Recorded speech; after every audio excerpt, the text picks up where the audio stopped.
Petit Stéphano.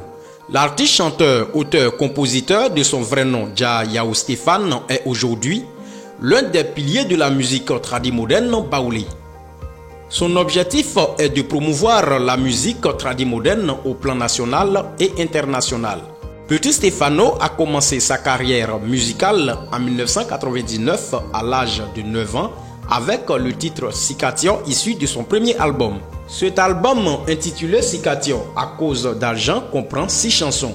Aujourd'hui, à part la chanson, il est un arrangeur attiré dans le milieu musical tradimoderne baoulé. Il est aussi beatmaker et travaille dans son propre studio d'enregistrement appelé Record 24 créé par lui-même.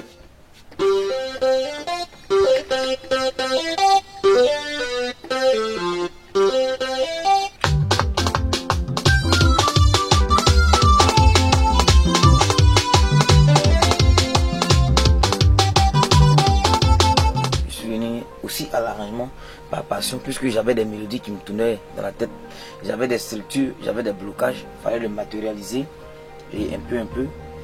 Comme vous le savez, je suis un autodidacte. Voilà, ce qui signifie que j'apprends moi-même sur le tas et un peu, on a appris l'arrangement et je pense qu'on continue d'apprendre. C'est une séance où je suis en train de faire un arrangement, mais j'ai de nouveaux appareils, j'ai de nouvelles fonctionnalités. C'est de nouveaux logiciels, donc il faut essayer, il faut faire des assemblages pour voir est-ce que ça avec ça, est-ce que c'est joli à voir, est-ce que c'est tout ça le chapeau, le travail. Je ne me contente pas des anciens données que j'ai, des anciens titres que j'ai fait qui ont réussi, je dis un petit succès dans le V Baouli, pour dire ok d'accord, comme j'ai arrangé Ngoran qui s'est pris, j'ai m'appuyer sur ces connaissances de Ngoran en fait, je vais toujours aller de l'avant. Il faut dire que déjà, quand je commençais, on payait les séances dans le studio de quelqu'un d'autre. Mais quand j'arrangeais, ce que je gagnais, je divisais en deux. Je gardais une partie, on mangeait avec une partie. Je veux dire, on subvenait à nos besoins avec une partie. Bon, quand j'ai eu l'argent qui pouvait acheter un ordinateur, j'ai acheté le premier ordinateur. Ensuite, j'ai commencé à garder. Quand j'ai eu l'argent qui pouvait acheter la première paire de baffes, j'ai acheté. Après, quand j'ai eu l'argent pour acheter un piano, j'ai acheté. Et un jour, quand il y a eu l'argent pour prendre la première caution pour ici, je l'ai fait. Et je pense que là où nous sommes actuellement, nous ne sommes pas encore satisfaits. Parce que pour pouvoir, je dis, pour un autre niveau de qualité de son que nous voulons donner au Baoulé, pour promouvoir encore plus loin notre genre musical, il nous faut aujourd'hui un espace encore plus grand, un environnement encore plus propice pour que les artistes puissent se rendre plus facilement, je veux dire, et un endroit plus grand qu'ici, pour qu'on puisse avoir plus d'appareils. Voilà, plus d'appareils pour encore une autre qualité de son encore supérieure. Il n'y a que le travail bien fait qui compte, parce que ce que vous, ou bien ce que les autres voient, c'est les résultats des recherches sur les réseaux sociaux, sur Google ou autre, ou bien c'est le nombre de spectacles que les gens voient, ou bien c'est le nombre d'arrangements que les gens voient. Mais le travail qui s'abat derrière Petit Stéphano, les gens ne voient pas forcément. Donc je pense que c'est le travail bien fait, le sérieux, ne pas déjà doubler les gens. Dès que vous avez un son qui prend, il ne faut pas commencer à prendre l'argent des gens et les doubler. Je parle de faux programmes en ce sens.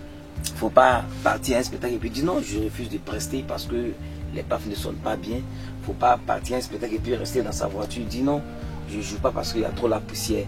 Et je pense que c'est tout cela qui fait que, avec la grâce de Dieu également, vous avancez. Pour mes textes, j'ai fait un constat, je sais que c'est une vérité, je garde, j'ai fait des recherches tout le temps, que ce soit sur les réseaux sociaux, que ce soit avec les parents, les papas, les mamans, je m'informe.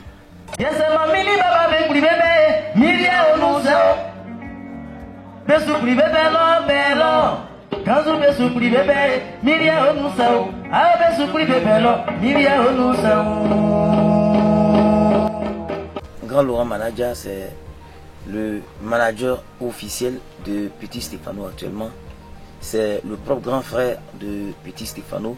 Et ce que je vais vous révéler, Laurent Manager, c'est le grand frère qui est resté le plus proche de Petit Stéphano du début de carrière, dans le creux, dans le temps vide, c'est-à-dire 2004 à 2014. et de 2014 à 2020-21 par là. À tout moment, c'est le grand frère qui est resté le plus proche possible de l'artiste jusqu'à aujourd'hui. Un artiste arrive avant qu'il soit dans le studio, il a déjà eu affaire à Grand Laurent Manaja. Et Grand Laurent Manaja déjà sait le niveau de l'artiste. Donc lui, comme il connaît son travail, il me dit déjà, il m'avait dit un peu concernant le niveau de l'artiste. Le niveau de l'artiste, ça peut être quelqu'un de très connu, mais qui se défend difficilement au studio. Je ne vais pas utiliser l'expression fort, mais se défend vraiment difficilement au studio. Et ou ça peut être quelqu'un qui peut ne pas être connu, c'est facile pour chanter au studio. Donc je prends ces deux premières données qui vont me servir. Ensuite, quand on est dans la phase pratique pour travailler, je l'écoute. Et puis je ne fais qu'ajouter la musique à ce qu'il chante. La musique traditionnelle, il faut dire que je ne joue pas grand rôle, mais j'ai l'amour pour la chose. Je ne joue pas beaucoup de rôle dans la musique traditionnelle puisque je ne suis ni percussionniste, je ne sais pas taper le tam-tam, je ne sais pas jouer à la guitare. Mais la musique traditionnelle, si c'est la danse, là je me défends. Mon petit frère, il a même signifié, je suis son manager en même temps. Et quand tu sais, si tu es avec quelqu'un et que d'autres personnes parlent de toi, c'est à cause du travail que tu fais. Voilà, si ton travail est bien fait, forcément ils vont bien parler de toi. Si c'est mal fait, ils vont mal parler de toi. Au niveau du stade de Petit Stéphano, mon premier rôle, c'est d'abord le rôle de grand frère. Voilà, c'est mon petit frère. C'est ça d'abord, parce que l'éducation même au niveau du travail commence d'abord à la maison étant tout petit. Voilà, et quand tu connais quelqu'un, pour travailler avec cette personne, ce n'est pas compliqué. Voilà, donc le premier rôle c'est ça, le rôle du grand frère d'abord, son conseiller en tant que grand frère. Maintenant vient le travail qui est la musique. Côté de la musique, c'est l'encadrement, l'aider à faire tout ce qu'il faut, puisque vous-même vous le saviez, Stéphano il est malvoyant depuis sa naissance. Un malvoyant n'est pas non-voyant. Voilà. Les gens l'ont dit depuis très longtemps que Petit Stéphano est né, il est aveugle. Non, Petit Stéphano n'a jamais été aveugle. Il est malvoyant. Malvoyant, c'est celui qui voit mal, qui ne voit pas bien comme les autres. Étant malvoyant, quand il était petit, il est allé à l'école un peu en retard. Mais après son premier album, Petit Stéphano a subi une opération au niveau des yeux. Il voyait maintenant mieux qu'avant. Je ne dis pas que c'est clair comme pour nous, mais c'est mieux.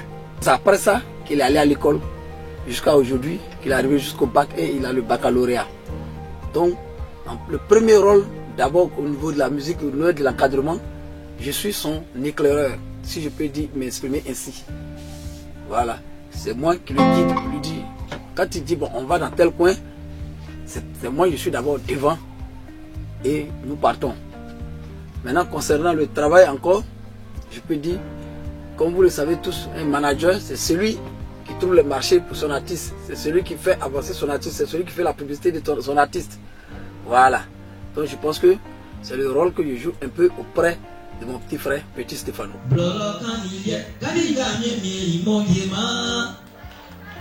Je souffre d'un cataracte congénital. Ce qui voudrait dire, ce qui signifie qu'une maladie avec laquelle je suis né. Voilà, des deux yeux. J'ai subi mes opérations des deux yeux en 2002 à Boaké, au Saint-Ami de Boaké, qui existe encore jusqu'à là.